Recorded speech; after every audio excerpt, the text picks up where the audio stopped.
आप देख रहे हैं भारत टाइम्स न्यूज और मैं हूं आपके साथ मानवी ठाकुर। चलिए शुरुआत करते हैं आज की खास खबरों के साथ। राजस्थान विधानसभा के नेता प्रतिपक्ष टीकाराम जूली और पूर्व केंद्रीय मंत्री जितेंद्र सिंह अलवर ने सोमवार को पत्रकार वार्ता में कहा कि रामगढ़ विधानसभा क्षेत्र में भाजपा और पुलिस प्रशासन मिलकर मतदाताओं में भय का माहौल बना रहे हैं। जिन गांवों में कांग्रेस का पक्ष में मतदाताओं का रुझान है, वहां दबिश देकर लोगों को हिरासत में लिया जा रहा है और धारा 151 के अंतर्गत उन्हें पाबंद किया जा रहा है।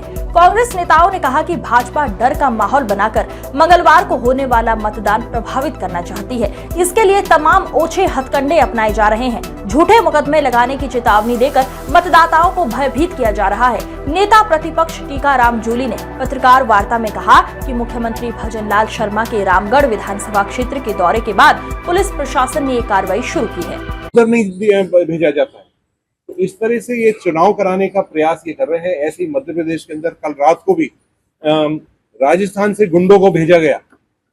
विजयपुर जो सीट है हमारा लगता हुआ धौलपुर के पास है, वहां रात को राजस्थान से गुंडों को भेजा गया और गांव के अंदर फायरिंग हुई है।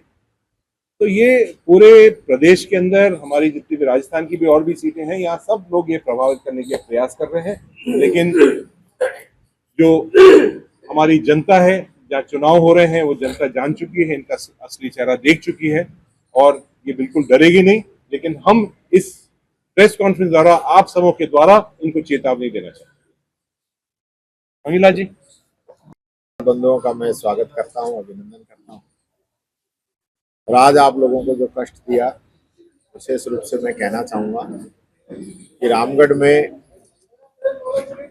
पुलिस प्रशासन लगातार जो है बीजेपी के इशारे पे काम कर रहा है और बीजेपी इस चुनाव के अंदर ओछे हथकंडे अपनाने पे तुली हुई है। कल भी रात को एक घटना की पोस्ट बीजेपी के लोगों के द्वारा डाली गई। मैंने स्वयं एसपी महोदय को और स्थानीय एसएचओ को इस बारे में बताया। एसएचओ मौके पे था, इस प्रकार की कोई घटना ही नहीं। लेकिन बीजेपी से जुड़े हुए लोग जिनके स्क्रीनशॉट भी मैंने पुलिस को उपलब्ध कराए थे, उनके द्वारा जाति और धर्म की घृणित बातें कहते हुए पोस्ट डाली गई थी। ऐसे लोगों पे कार्रवाई करने की जरूरत है। कल चुनाव होना है, पोलिंग होनी है। हम चाहते हैं शांति के साथ पोलिंग हो और ऐसे जो असामाजिक तत्व हैं उस पर पुलिस कार्रवाई करे। दूसरी जो बात मैं कहना चाहूँगा कि पुलिस लगातार पिछले एक सप्ताह से, जब से इनको ये लगने लगा है कि रामगढ़ सीट हम हार रहे हैं, उसके बाद सक्रिय हुई है और लगातार लोगों को अरेस्ट कर रही है और उसके बाद 151 में उनको छोड़ रही है। तो ऐसा कौन सा जुर्म है जो आपने उनको अरेस्ट किया और फिर 151 में आपने पाबंद करके छोड़ दिया? आप किसी भी व्यक्ति को इस प्रकार से, जबकि कल चुनाव है, आज भी जो है बगड़ तिराया पुलिस के द्वारा काफी लोगों को अरेस्ट किया गया और उनको 151 में छोड़ देंगे। और अब हमने प्रेस कॉन्फ्रेंस कर दी तो हो सकता है उनके खिलाफ कोई मुकदमे भी लगा दें। लेकिन ऐसे लोग, निर्दोष लोग जिनका कोई किसी बात से लेना देना नहीं है, उन लोगों को इस प्रकार से पुलिस के द्वारा प्रताड़ित करना, मैं समझता हूं ये चुनाव को प्रभावित करना चाहती है बीजेपी। और आपको किसी को पकड़ना है, कोई दोषी है, कोई बात है, आप करिए ना। 13 तारीख को कल वोट डल जाएंगे, 6 बजे बाद आप करिए कार्रवाई। कौन मना कर रहा है? हम तो किसी प्रकार का किसी का पक्ष नहीं ले रहे।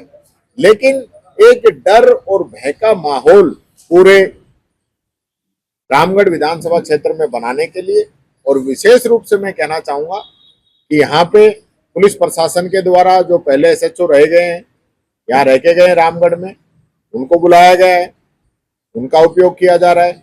और एक आईपीएस ऑफिसर जो कि जयपुर के अंदर बैठे हैं, उनके द्वारा भी यहाँ अपने से नीचे कर्मचारियों को फोन करके बीजेपी के पक्ष में प्रचार करने का कहा गया है। तो वो भी हमारे पास उसका भी पूरी जानकारी आ चुकी है। तो ये इस प्रकार का जो बीजेपी कर रही है ये गलत है।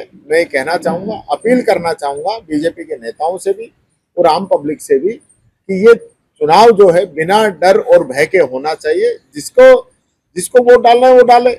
इसमें तो किसी भी प्रकार का सरकार के द्वारा इस प्रकार का मशीनरी का दुरुपयोग नहीं किया जाना।